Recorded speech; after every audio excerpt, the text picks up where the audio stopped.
conversar conosco sobre a, a, a série Natal 2015. Todo ano, gente, óbvio, esse final de ano tem algumas datas em especial que nós entramos em temas específicos e, óbvio, falando sobre o Natal. Ele pôde elucidar, trazer bem para a gente aqui a ideia da inversão de valores que o nosso mundo fez com o ídolo, com a ornamentação desse momento, voltando o foco não mais para Jesus Cristo e nem muito menos para a humanidade, e sim para um ídolo vestido de vermelho por uma grande multinacional e assim por diante. Vocês sabem que eu estou falando do Papai Noel, né? Ok. Eu preciso começar essa noite contando para vocês que na quarta-feira, depois de um dia de trabalho, vocês sabem como é que é, né? Voltar para casa, 8 horas da noite, arrastado o trânsito na marginal da grande metrópole que é Itu, né? Quem esteve lá sabe como é que é. Mas, cara, cheguei e falei, vou passar na padaria. Não tinha como chegar na padaria. Um trânsito, sem brincadeira. Parada a marginal.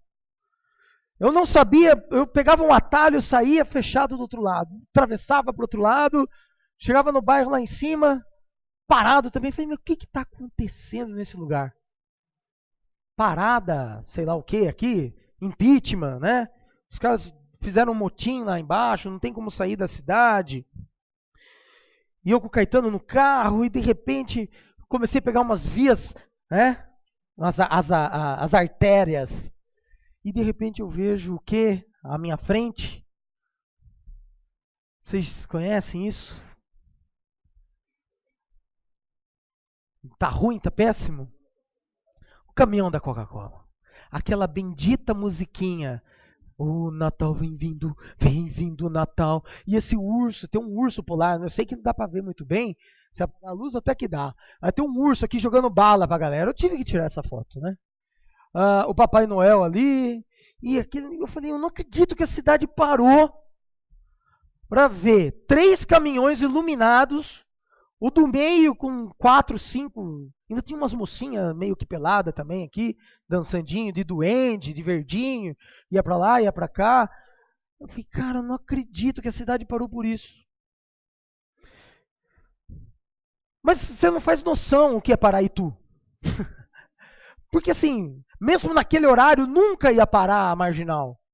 Tinha muita gente na beira da marginal, muita família, e eu consegui dar uma volta lá, sair numa rotatória que pega um bairro para sair lá pelo outro lado da cidade, para poder chegar na minha casa. Quando eu cheguei no balão, que é a junção dessa marginal com uma outra avenida grande da cidade, o que tinha de gente no balão, o que tinha de família, e o que me chamou a atenção? Eu vi uma mocinha numa cadeira de rodas e provavelmente o pai empurrando. Provavelmente não. Eu fiquei sabendo depois quem era. Porque no outro dia, qual era o comentário na cidade? O Natal vem vindo o Natal. Era essa música que ficou na cabeça da galera o dia todo no trabalho. E era esse o comentário. Você viu o caminhão? Parece aquela piada dos 3 pintinhos, né? Viu o caminhão da Coca-Cola? Vocês não sabem? Não vou contar, então. Depois eu conto. E aí, então, o educador físico que trabalha lá no hospital comigo sentou do lado e contou a seguinte história. Cara, eu fiquei impressionado. Pelo seguinte, nossa, essa época do ano, todo mundo abarrotado com dívida, todo mundo correndo atrás da ceia, dos presentes, a cidade, aquela loucura. O movimento lá na academia, ele tem uma academia, ele falou, o movimento já começou a cair, as pessoas já estão no clima do Natal. E lá na frente da academia, quando eu vejo o fulano de tal, falou o nome, não me lembro, não conheço o cara, ele tem uma filha que é deficiente, colocou ela na cadeira, isso eram 7h30 da noite. e ficou esperando ali no balão até 9h30 o tal do caminhão passar. E ele falou tão indignado aquilo, que eu falei assim, pô, não sou só eu, né, que acho isso uma porcaria. Sei lá. Eu tava até me achando o chato da história, só eu não gosto desse negócio. Aí ele virou com a maior tranquilidade e disse assim, porque um pai de família, cara, tá? Eu entendo, foi lá levar a filha, os filhos e tal, mas 2 horas para ver o caminhão da Coca-Cola. O que tem esse caminhão de especial? E daí o que mais me chamou a atenção foi o que ele emendou. E nós passamos o ano todo sem ao menos agradecer a Cristo Jesus pelo que ele fez. Sem agradecer a Deus por ter mandado Cristo Jesus para nós. Era para isso o Natal. Eu olhei para ele, porque talvez essa fala deveria estar em mim, né? Não é isso? Não sou eu, pastor? Olhei para ele e falei, nossa, Dilson, tá ficando crente? Ele então olhou para mim e falou, não, cara, os meus pais me cobram, porque faz anos que eu não vou nem tomar comunhão.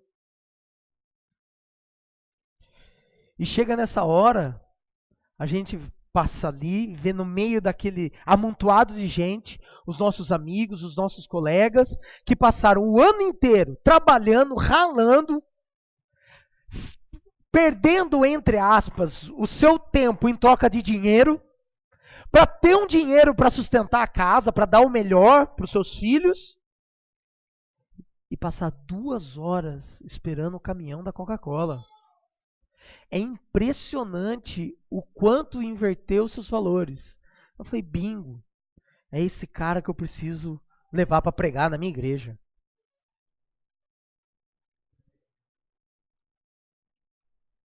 Eu estava com ele também um tanto...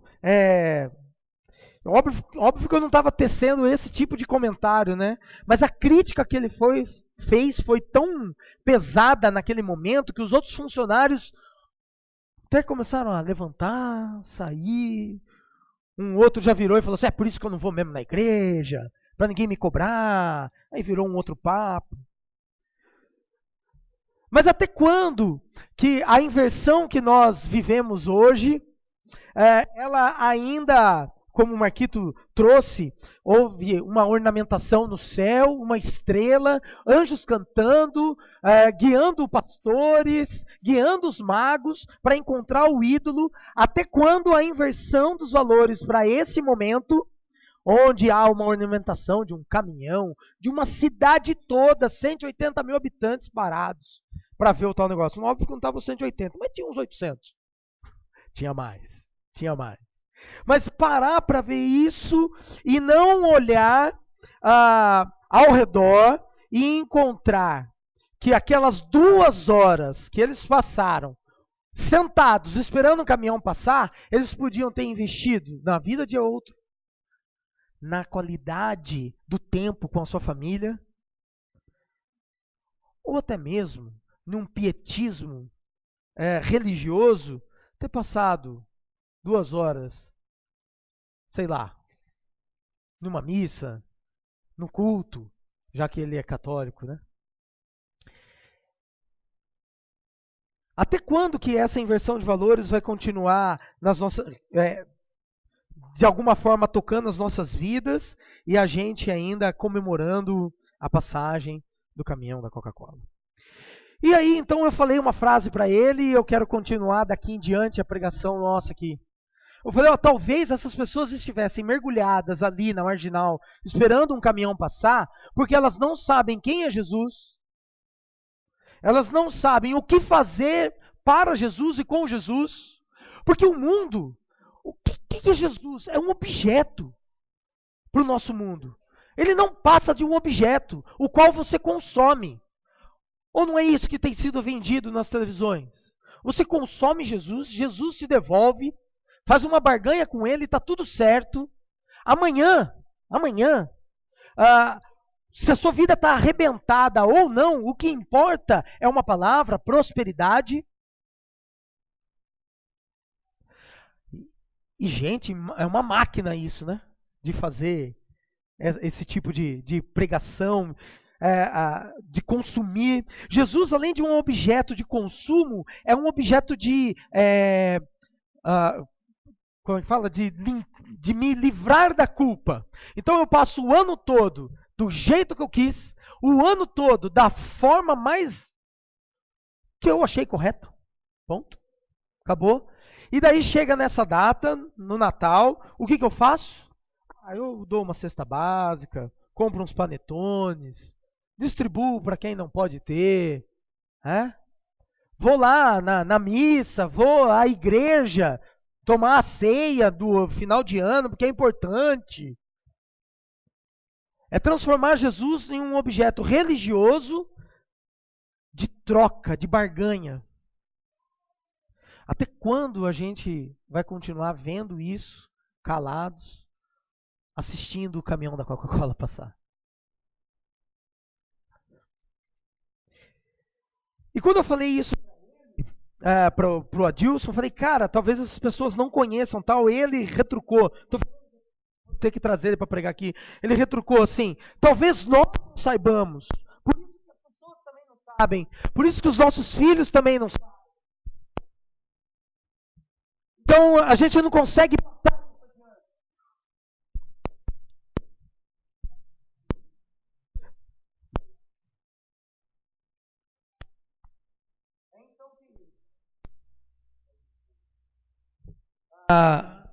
É então que eu me lembrei desse texto aqui que eu quero dividir com vocês para a gente meditar um pouquinho nessa noite. João, primeiro capítulo do Evangelho de João.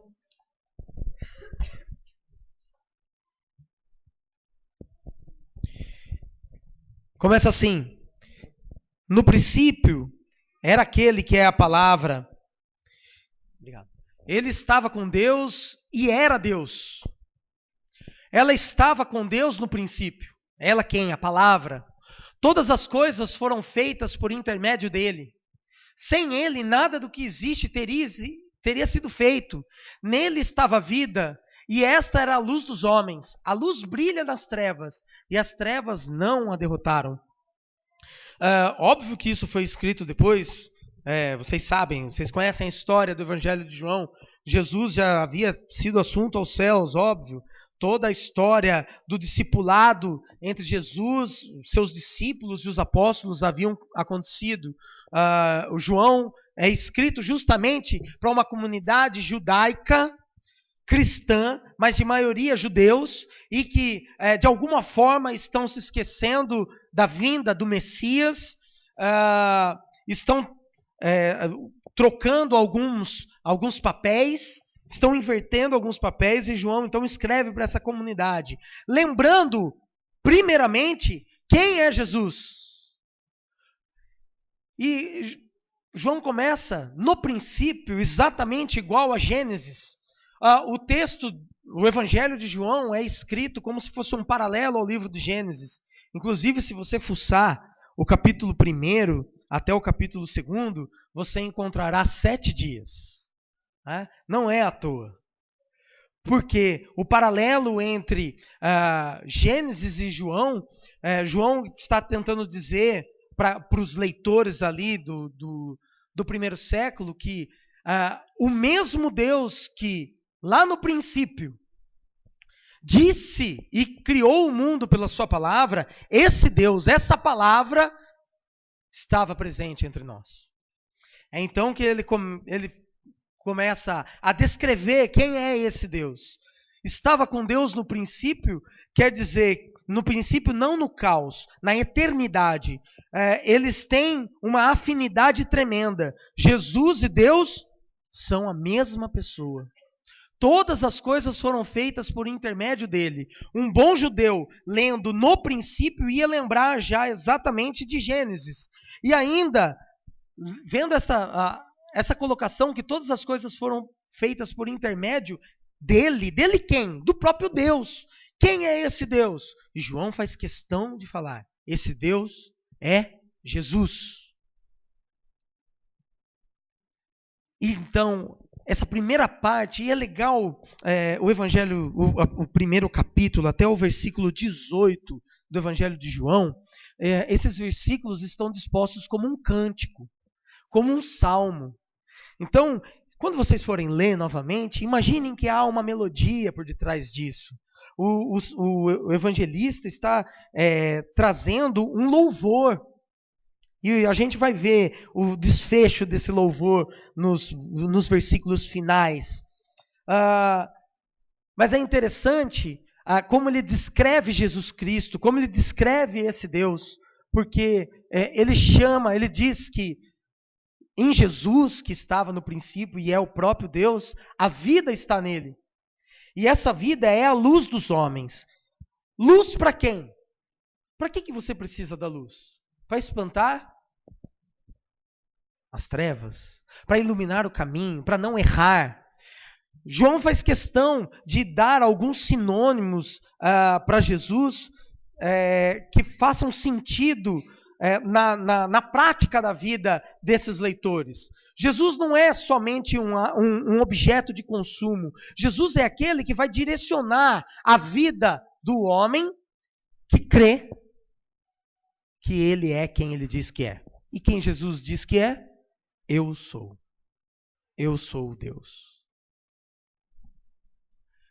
A luz brilha nas trevas e as trevas não a derrotaram. Porque na ideia judaica, o mundo está perdido e está sob o domínio de Satã. Ponto. Ponto. Então, tudo o que acontece aqui, para esses primeiros leitores de João, tudo o que acontece no nosso mundo aqui é regido por Satanás. E João está querendo dizer assim, não é. Não é. Essa luz brilha e rege a vida dos homens aqui. E as trevas não são maiores do que essa luz que é Jesus. E se há, de alguma forma, algum domínio das trevas sobre a vida de alguém, e esse alguém não quis se render ou ser iluminado, isso tem a permissão ainda por cima do próprio Deus, da própria luz. Continuando. Aí então começa-se um testemunho. Quem são os testemunhos, né? A criação testemunha quem é Deus. O próprio Salmo já diz isso. Quem mais testemunha quem é Deus? Deus envia alguém para testemunhar quem é Jesus. Surgiu um homem enviado por Deus chamado João Batista. Ele veio como testemunha para testificar acerca da luz. Ele veio para isso. Ele veio testemunhar. Ele tem uma função. Ele não é mais importante. O profeta não é maior do que o mestre. A fim de que por meio dele todos os homens crescem. Ele próprio não era luz, mas veio como testemunha da luz. Por que é importante essa inserção do testemunho de quem é João Batista? Talvez muitos seguidores estivessem assim, eu sou do João Batista, você é de Jesus. Eu sou do Marquito, você é do Marcão. Eu sou do R.R. Soares, e você é do... Isso, tá bom. E então, nessas divisões, e ninguém, na verdade, é de ninguém a não ser da própria luz, do próprio Cristo. Ok? Continuando. Estava chegando ao mundo a verdadeira luz, que ilumina todos os homens. Eu quero chamar a atenção de vocês aqui. Não está escrito. Alguns acham que a iluminação de Cristo é apenas para os que o servirão ou o servem. A palavra no grego aqui também não deixa a entender que essa luz só ilumina alguns. E sim, que essa luz ilumina todos. Todos estão debaixo dela, mas nem todos são beneficiados. Todos podem ser tocados pela luz. Todos podem até se beneficiar, sim, delas. Mas nem todos querem permanecer na luz. nem todos vão permanecer na luz. E continua: aquele que é a palavra estava no mundo, e o mundo foi feito por intermédio dele, mas o mundo não o reconheceu. Legal essa expressão, porque dá a entender que Jesus veio montar um acampamento aqui. É bem isso. Olha, Jesus não, Deus, né? Deus veio, montou um acampamento e esteve vivendo entre nós. É um paralelo com a saída do Egito, o tabernáculo para o povo judeu, etc. Na mente de quem ouve isso no primeiro século, ele se enche de brilho, porque a expressão é a seguinte: olha, Deus pisou aonde você está pisando. Talvez para nós tenha perdido força. Mas se você pensar que o próprio Deus tocou mão de homens, o próprio Deus tocou cegos, o próprio Deus andou por aqui, isso faz com que, pelo menos a mim, venha um temor muito grande de que eu, como representante de Cristo aqui, também, debaixo da missão, que é a missão dele, né, que ele deixou para nós, também precisamos tocar, também precisamos caminhar, peregrinar.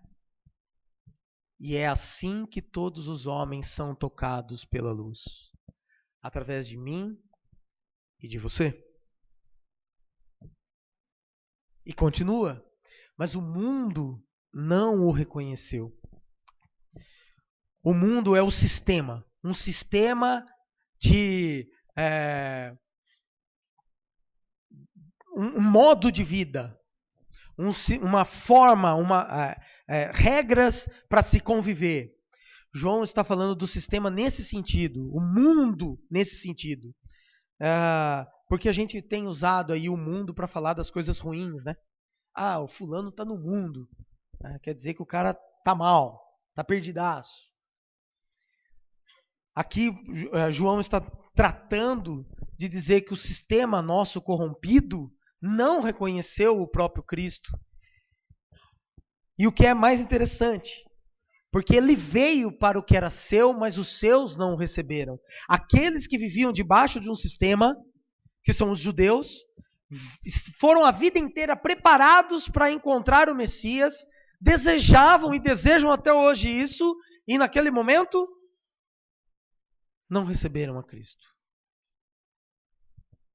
Continua: contudo, aos que o receberam, aos que creram em seu nome, deu-lhes o direito de se tornarem filhos de Deus, os quais não nasceram por descendência natural, nem pela vontade da carne, nem pela vontade de algum homem, mas nasceram de Deus.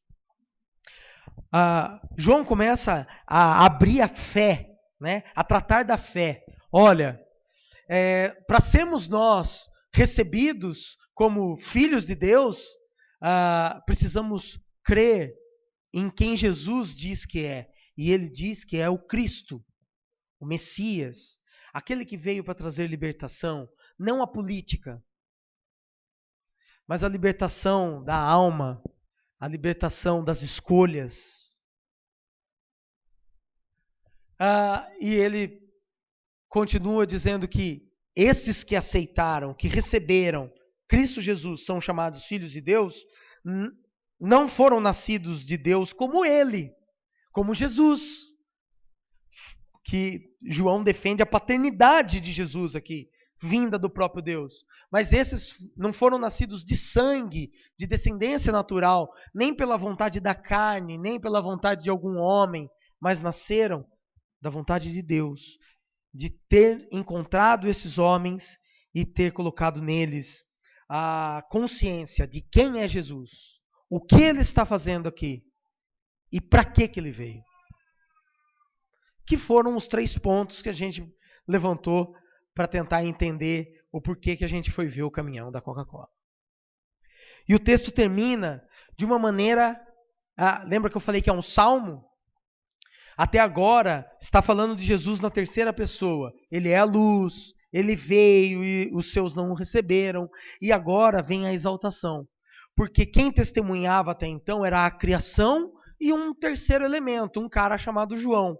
Agora quem testemunha? Aquele que é a palavra tornou-se carne e viveu entre nós. Vimos a sua glória, glória como do unigênito, vindo do Pai, cheio de graça e de verdade. Nós somos testemunhas da presença de Cristo aqui. Agora, todos aqueles que de alguma forma terão contato comigo, com você, com João, com Pedro, com Paulo, com a igreja de Cristo, todos estes vão testemunhar a graça e a verdade. A interpretação graça e verdade é um paralelo ao Levíticos e ao Êxodo, que, óbvio, vocês sabem, a lei, Moisés trouxe a lei vinda da parte de Deus, e o homem transformou num sistema rígido e aumentou, e colocou um fardo tremendo na vida dos seguidores, dizendo, para você alcançar Deus, você tem que cumprir todas essas regras. E nem eles conseguiam cumprir tudo aquilo, mas viviam numa pompa de que cumpriam, né? E lá o texto fala que o reino, né, a vinda do Messias, e a própria lei anuncia a misericórdia e a fidelidade. Por que verdade? Porque se cumpriu a promessa da vinda do Messias. Graça e misericórdia, na tradução do hebraico para o grego, tem a mesma conotação. E nessa hora, então, o que João está tentando dizer é, olha, quando Jesus veio para cá, aquilo que nós esperávamos acontecer da misericórdia e da fidelidade, ele trouxe e cumpriu. Mas só ele poderia fazer isso, ninguém mais poderia. E aqueles que vão continuar fazendo não serão plenos. Isto é, nós não vamos conseguir levar graça e verdade na maneira plena como Jesus fez. Pois só ele cumpriu o Velho Testamento como deveria. Pois só ele era a promessa do Velho Testamento. Nós somos o fruto da promessa.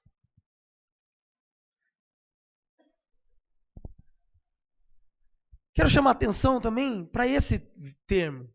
Porque quando João fala que a palavra se tornou carne, eu já preguei aqui uma vez em Provérbios, mostrando que o judeu procura sempre, está sempre buscando a sabedoria. Quem é a sabedoria para o judeu? É a palavra de Deus. Ele quer sempre viver mais da sabedoria. O que João faz então é dizer que essa sabedoria de Deus é o próprio Cristo. A palavra, o Logos. E que esta palavra encarnou-se. Aqui tem um gesto que é mais ou menos assim. A maior humilhação para um Deus é se tornar humano. A maior humilhação para um Deus, para qualquer um, é ter carne, osso, sentimentos, sentir frio, fome. E Jesus Cristo veio à Terra nessa maneira. Como uma criança, não tinha Pampers na época, eu acho. Mas a trocar de fralda, sim, Jesus fazia necessidades na fralda quando criança. Não é mentira. Porque isso é negar a humanidade de Cristo. Sim, Jesus precisou aprender a falar. Com 2 anos ele ainda não fazia todas as frases. Ou você acha que quando ele começou a falar ele já pregou? Ele falou, papai, José, quer banheiro? Filho meu, tu é Deus, cara. Fala certo. Então me leva no banheiro, por favor. Não foi dessa forma. De maneira alguma. O Deus homem passou pela maior humilhação, que não foi a cruz. Foi ser como eu e você, que no final do dia, depois de um dia de trabalho, fede. Venceu o Axe há muito tempo. Sim. Tá certo que Jesus pode até ter aquele, né? Deixa eu passar um perfume. Perfume, né, de Jesus. Acabou. Mas, cara, ele sentiu o seu próprio cheiro depois de um dia de trabalho. Sabe quando você chega acabado em casa, cansado, suado, que quando você tira a roupa, ela tá colada em você? Isso Jesus passou também. O cara era carpinteiro, velho. Cortar uma árvore, ficar lá moldando a madeira até ter uma forma para o objeto qual ele recebeu a encomenda. Que maior humilhação do que isso para um Deus? Se conter nas suas limitações por amor. Cara, Jesus não foi um ser humano que despontou. Putz, agora eu sou muito inteligente, mas meu pai morreu e eu tenho que cuidar da carpintaria dele para continuar sustentando a minha mãe e os meus irmãos. Jesus não foi um cara que daí no meio disso tudo, ele era tão inteligente que ele transformou numa revolução. Não! O cara que ressuscitou Lázaro podia ter sido um pouquinho mesquinho, ter ressuscitado José e falado assim, viu, com 33 anos eu vou morrer, então você continua aqui, vivo aí com a minha mãe. Mas se ele faz isso, ele nega o sofrimento da humanidade, da separação, da dor, e inclusive da responsabilidade, que todos, talvez seja a história de muitos aqui, de ter que pegar no batente mais cedo e sustentar a casa. Jesus se faz homem para saber, inclusive como Deus, o que é passar pelas tentações como eu e você passamos. Essa é a maior humilhação, porque daí ele tem que se conter na sua limitação humana, para não dar um bico em tudo e se tornar Deus, além do que ele já era. E é por isso que ele é Deus. Porque se fosse qualquer um de nós aqui, a gente já tinha aberto as asas, né? Virado Wolverine, feito qualquer coisa, voado. Então vou voar, vou para a lua passar uns dias, já volto. Se fosse qualquer um de nós, a gente teria feito qualquer coisa para fugir disso. Mas Jesus, o Deus Filho, o Deus que se tornou carne, não negou nenhum desses contratempos por amor a mim e a você. E aí, João continua. João, o Batista, dá testemunho dele. Ele exclama, este é aquele de quem eu falei. Aquele que vem depois de mim é superior a mim, porque já existia antes de mim. Todos recebemos de sua plenitude graça sobre graça. Essa frase reafirma esse termo aqui. Porque quando ele diz que todos recebemos de sua plenitude graça sobre graça, ele está dizendo assim, porque com a vinda de Cristo aqui, a graça que existia na antiga aliança, que era a obediência à lei, foi cumprida. Foi cumprida. E agora temos outra graça, ou uma graça maior. Podemos, face a face, podemos nos achegar por nós mesmos, pelos nossos pés, pelo nosso coração, e falar com Deus. E expor para Deus a nossa podridão, a nossa alegria, as nossas tristezas. Pois a lei foi dada por intermédio de Moisés. A graça e a verdade anunciadas na lei vieram por intermédio de Jesus Cristo. E daí ele termina. Ninguém jamais viu a Deus, nem o próprio Moisés. Quero lembrar vocês que Moisés desceu lá do monte, as pessoas nem conseguiam olhar para a cara de Moisés, né? Estava reluzindo, parecia um holofote a cara do irmão, uma lua. Não porque estava inchado, mas por causa que ele estava da presença, ele estava cheio da presença de Deus. Eu ia falar bêbado da presença de Deus, mas acabei de falar inchado. Ia dar tudo errado, né? Ele estava cheio da presença de Deus, estava mergulhado na presença de Deus. Quando ele sai dali e chega junto ao povo, o povo não consegue olhar para ele. Pedem para ele esconder o rosto por detrás de um véu. Mas a Bíblia diz que Moisés ainda vira para Deus e fala assim: deixa eu te ver. Não, deixa eu te ver. Não, você vai me ver de costas. Ele não viu a Deus face a face. Mas Jesus sim. João termina. Mas o Deus unigênito, Jesus Cristo, que está junto do Pai, esse o tornou conhecido. Somente quem conheceu o próprio Pai, Deus Pai, face a face, que é o próprio Deus, esse que é o próprio Deus, somente esse pode anunciar, pode derramar graça e verdade plenamente sobre os seus discípulos, sobre nós, através da sua palavra. E a palavra continua viva porque o texto não está falando dessa palavra, das letras, está falando do sopro, do respirar de Deus. Porque quando você vai falar, você precisa inspirar e soltar o ar.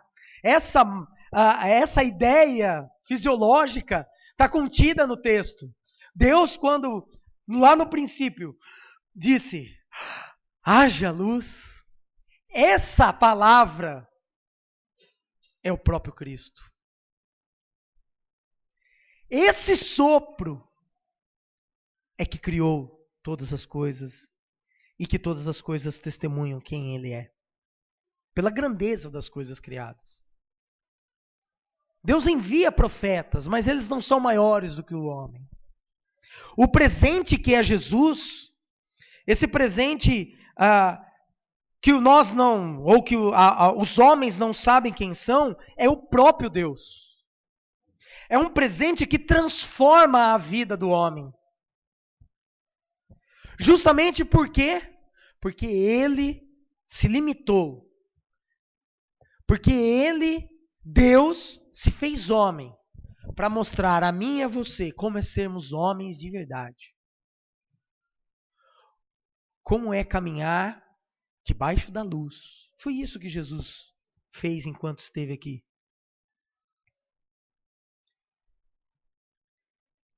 Esse presente que é Jesus, que é o próprio Deus, que é um presente que transforma, ele, de alguma forma, toca todos os homens, todas as pessoas no mundo, sejam eles ateus, sejam eles cristãos, e derrama graça sobre a vida destes, mas colocou sobre nós, seus filhos de Deus, a responsabilidade de mostrarmos a essas pessoas a ação de Deus na vida delas. Porque a discussão não está se eu vou levar a minha filha cadeirante ver o caminhão da Coca-Cola. A discussão não está em quem é Jesus para essas pessoas ou quem é o Papai Noel. Mas está nelas perceberem que o nosso Deus vivo, Cristo Jesus ressurreto, ainda está vivo e opera na vida delas. A discussão está aí.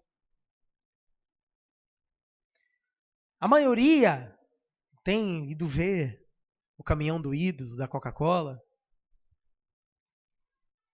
que não tem nada demais e pegar uma balinha lá, mas porque eles sentem o Papai Noel. Que é um absurdo. Porque eles vêm.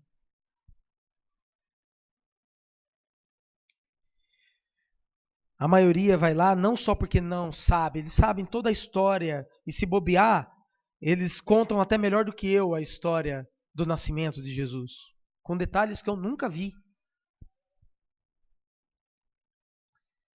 Mas eles nunca sentiram a presença de Cristo Jesus. ao lado ou tocando-os, porque eles não perceberam. Porque assim como eu um dia fui cego, eles também estão cegos. Assim como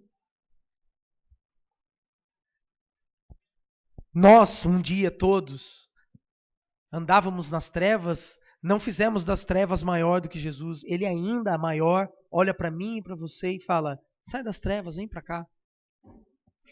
Vem caminhar na luz.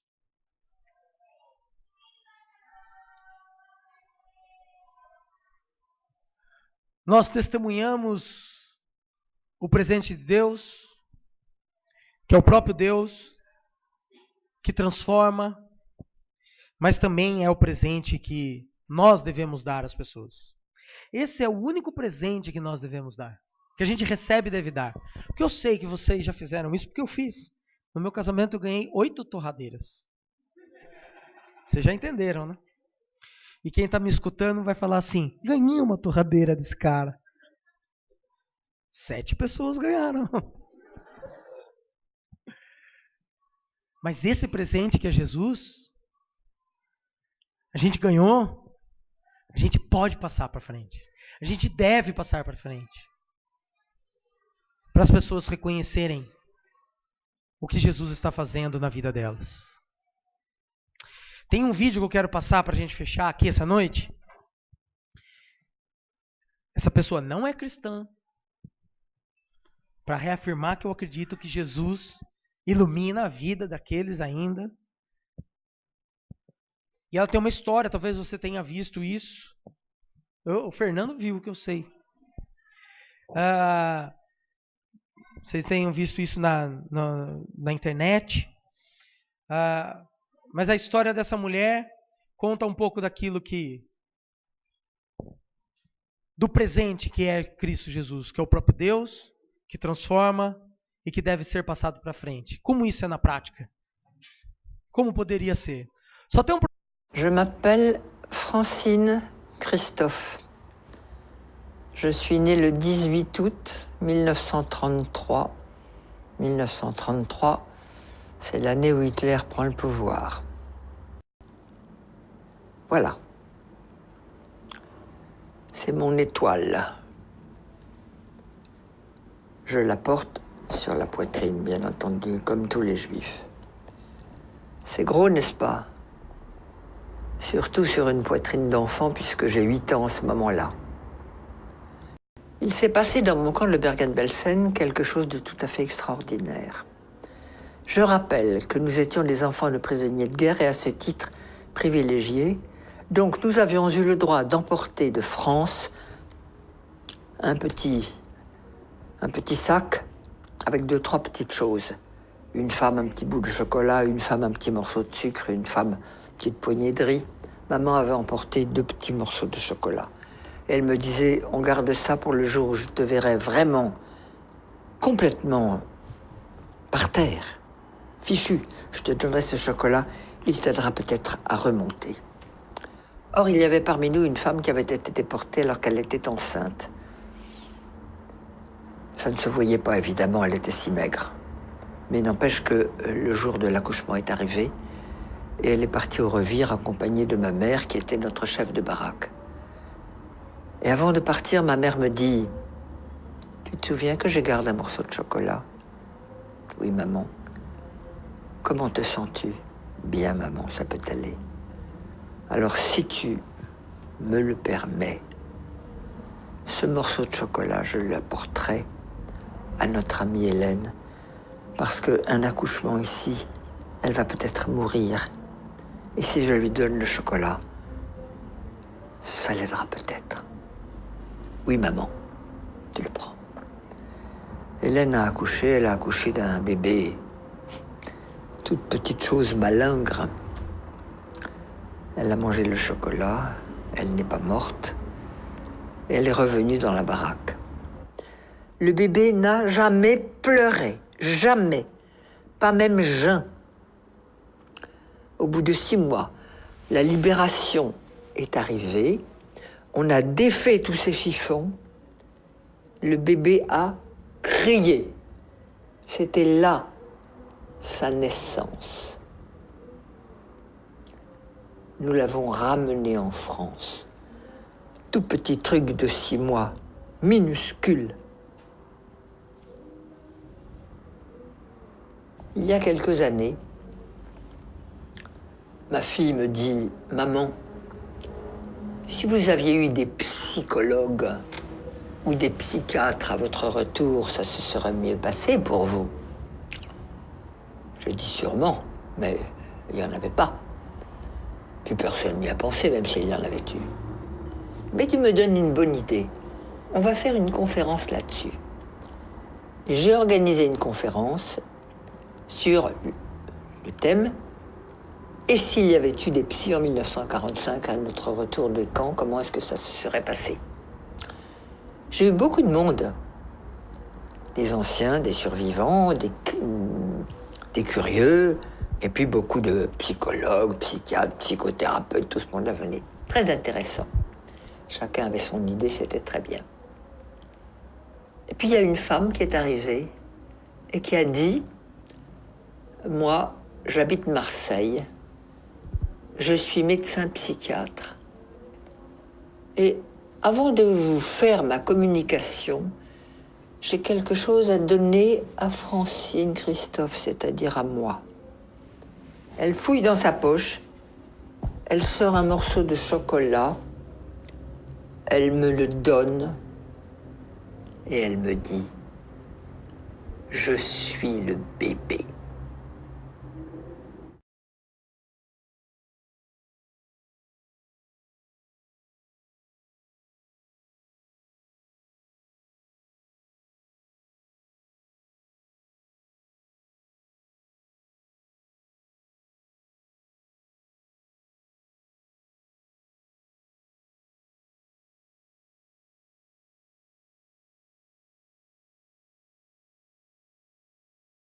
Cara, esse Deus é tão presente, tão poderoso, que ele se revela através de um pedaço de chocolate, cara. Através de um pedaço de chocolate. Porque ele iluminou o coração de alguém a sentir a dor do outro. Que isso vem de Deus, cara. Isso vem de Deus. O que vem do homem é comer os 2 pedaços de chocolate. E de gordo também, né? Mas o que vem de Deus é você aprender a abrir mão de si em favor do outro. A exemplo da luz, que é Cristo Jesus, que é o próprio presente, que transforma e que uma vez dado a você, você pode dar a outros também. Amém? Que esse Natal seja isso, para mim e para você. Um marco para mudar a nossa forma de ver Deus agindo na vida, na minha, na sua, na do outro.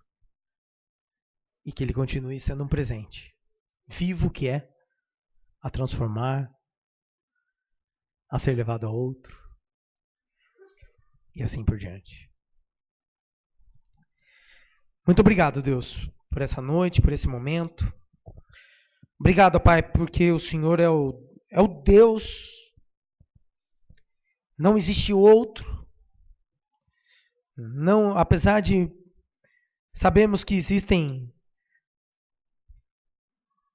outras manifestações, mas outro Deus como o Senhor, que usa pecadores, pessoas mortas nos seus delitos e pecados, para serem transformadas e continuarem a sua missão aqui, não, isso não. Não existe também nenhum Deus que abriu mão da sua divindade, deidade, para ser homem, para cheirar mal como nós cheiramos, para sentir o que nós sentimos. Somente um Deus como o Senhor pode agir no coração do homem e fazê-lo se colocar no lugar do outro. E Deus, então, age assim na vida desta comunidade. Sejamos nós, ó Deus, aqueles que se colocam no lugar do outro para levar a luz de Cristo Jesus. Que sejamos nós na nossa casa, sejamos nós no nosso emprego, sejamos nós aqui como comunidade, aqueles, ó Deus, usados por Ti, chamados de filhos de Deus, nascidos da Tua vontade, do Teu encontro conosco, para que, ó Deus, a Tua luz perpetue e aqueça e ilumine tantos outros corações, tantas outras vidas. Muito obrigado por esse momento de reflexão. Muito obrigado por tudo que o Senhor tem feito por nós, principalmente neste ano. Um ano tão difícil no contexto, mas cá estamos. E cabe a nós um voto de louvor e de adoração ao Senhor por tudo que o Senhor é e fez por nós e em nós. Abençoe-nos, continue nos desafiando nessa semana, continue nos carregando nos teus braços e nos use, Pai. Em nome de Jesus. Amém.